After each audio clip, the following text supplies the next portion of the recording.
सुप्रभात विद्यार्थियों, 10वां पाठ हमारा चल रहा था जिसका नाम है सुभाषित रत्नानी।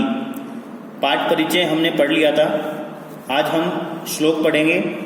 सुभाषित का मतलब मैंने आपको बताया था, जो अच्छे वाक्य अच्छी वाणी होती है उनको हम कहते हैं सुभाषित, जिनको हम कह सकते हैं नीति वाक्य। तो देखिए श्लोक शुरू करते हैं। पहला श्लोक है पृथ्व्याम त्रीणि रत्नानि जलम अन्नम सुभाषितम मूढ़ै पाषाण खंडेषु रत्न संज्ञा विधीयते।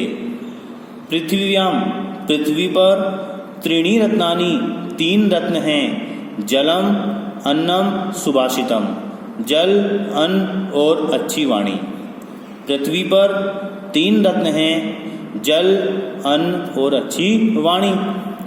मूढ़ै मूर्खों के द्वारा पाषाण खंडेषु पत्थर के टुकड़ों को रत्न संज्ञा विधीयते रत्न का नाम दिया जाता है। मूर्खों के द्वारा पत्थर के टुकड़ों को रत्न का नाम दिया जाता है। पृथ्वी पर तीन रत्न हैं, जल अन्न और अच्छी वाणी। मूर्खों के द्वारा पत्थर के टुकड़ों को रत्न का नाम दिया जाता है। फिर अगला श्लोक है प्रिय वाक्य प्रदानेन सर्वे तुष्यन्ति जन्तवः तस्मात् तदेव वक्तव्यम वचने का दरिद्रता। प्रिय वाक्य प्रदानेन, प्रिय वाक्य प्रदान करने से, प्रदान करने का मतलब है प्रिय वाक्य बोलने से। तो प्रिय वाक्य प्रदान करने से सर्वे तुष्यन्ति जन्तवः सभी प्राणी संतुष्ट होते हैं। प्रिय वाक्य प्रदान करने से सर्वे सभी जन्तवः प्राणी तुष्यन्ति संतुष्ट होते हैं। प्रिय वाक्य प्रदान करने से सभी प्राणी संतुष्ट होते हैं। तस्मात् इसलिए तदेव वक्तव्यम वैसे ही बोलना चाहिए। कैसे? अर्थात प्रिय, इसलिए वैसे ही बोलना चाहिए। वचने का दरिद्रता, बोलने में कैसी कंजूसी। प्रिय वाक्य प्रदान करने से सभी प्राणी संतुष्ट होते हैं, इसलिए वैसे ही बोलना चाहिए। बोलने में कैसी कंजूसी। फिर नेक्स्ट है गुणै गौरम आयाति न उच्चै आसनम स्थित है प्रासाद शिखर स्थो अपि काको न गरुड़ायते।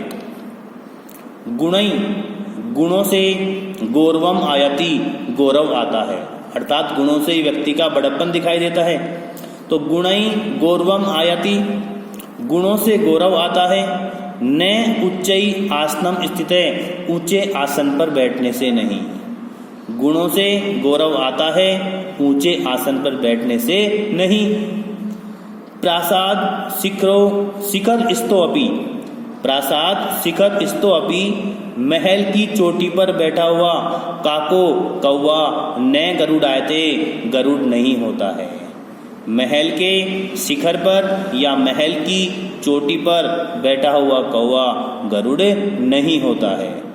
गुणों से गौरव आता है, ऊंचे आसन पर बैठने से नहीं। जिस प्रकार महल की चोटी पर या महल के शिखर पर बैठा हुआ कौवा गरुड़ नहीं होता है। फिर नेक्स्ट है पात्र अपात्र विवेको अस्ति धेनु पन्न गयो इव तृणात् संजायते क्षीरम क्षीरात् संजायते विषम। देखिए यहाँ जो बुद्धिशील व्यक्ति है, पात्र और अपात्र व्यक्ति है, उसकी तुलना की गई है गाय और सांप के समान। देखिए पात्र अपात्र विवेको अस्ति धेनु पन्न गयो इव, पात्र और अपात्र व्यक्ति का विवेक गाय और सांप के समान है। ये जो विवेक के साथ में अस्ति है, ये इस वाक्य के अंत में जाएगा।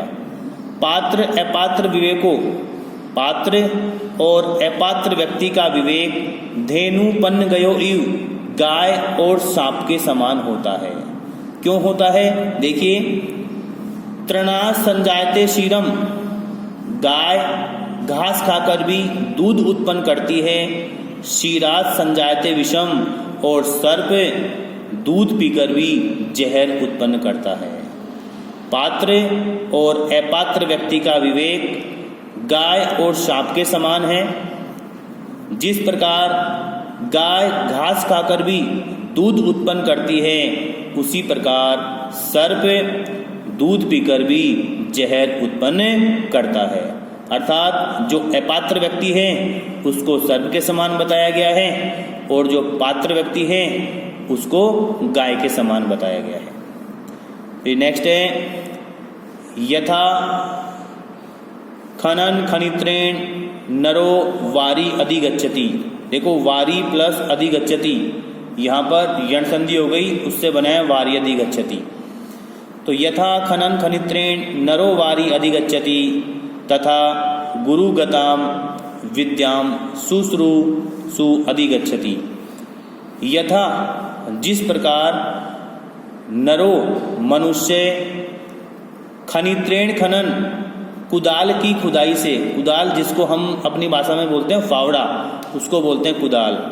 जिस प्रकार मनुष्य कुदाल से खुदाई करके वारी अधिगच्छति पानी प्राप्त कर लेता है, जिस प्रकार मनुष्य कुदाल से खुदाई करके पानी प्राप्त कर लेता है, तथा उसी प्रकार शुश्रूषु जिज्ञासु व्यक्ति गुरुगताम गुरु के पास जाकर विद्याम अधिगच्छति विद्या प्राप्त कर लेता है। जिस प्रकार मनुष्य कुदाल से खुदाई करके पानी प्राप्त कर लेता है, उसी प्रकार जिज्ञासु व्यक्ति गुरु के पास जाकर विद्या प्राप्त कर लेता है।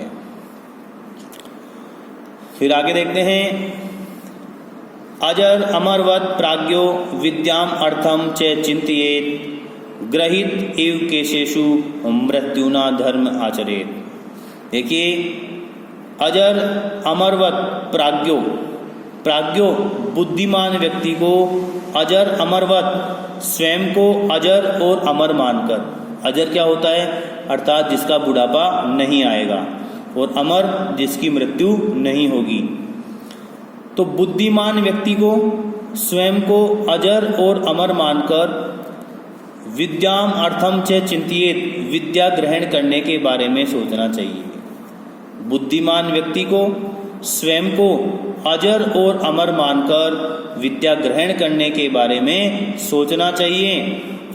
मृत्युना केशेषु गृहीते, मृत्युना मृत्यु ने केशेषु गृहीते बालों को पकड़ लिया है, मृत्यु ने बालों को पकड़ लिया है। तो यहाँ बालों के पकड़ने से मतलब है कि मृत्यु उसके नजदीक है। तो मृत्युना केशेषु गृहीते, मृत्यु ने बालों को पकड़ लिया है, इव धर्मम आचरेत ऐसा मानकर धर्म का आचरण करना चाहिए। बुद्धिमान व्यक्ति को स्वयं को अजर और अमर मानकर विद्या ग्रहण करने के बारे में सोचना चाहिए। मृत्यु ने बालों को पकड़ लिया है अर्थात मृत्यु नजदीक है ऐसा मानकर धर्म का आचरण करना चाहिए।